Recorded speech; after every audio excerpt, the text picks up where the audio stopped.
In this guide, I'm going to show you how to fix WhatsApp backup not found on iPhone.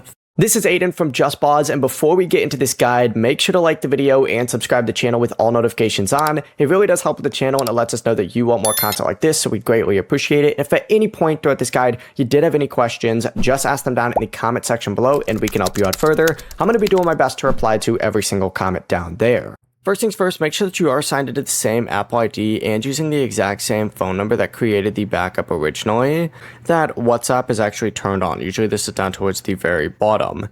Then essentially go ahead and open up WhatsApp, go to settings, and then select chats, and then go ahead and select chat backup, and check whether the backup actually does appear in here. And if it still isn't found, restart your iPhone needs to then be updated as well. And also update WhatsApp and try doing all that on a stable connection. If no backup does appear, the backup just may not exist in that specific iCloud account. Before you do leave, make sure to like the video and subscribe to the channel with all notifications on. It really does help with the channel and it lets us know that you want more content like this. We'd greatly appreciate it. And if at any point throughout this guide you did have any questions, just ask them down in the comment section below and we can help you out further. I'm going to be doing my best to reply to every single comment down there. Peace.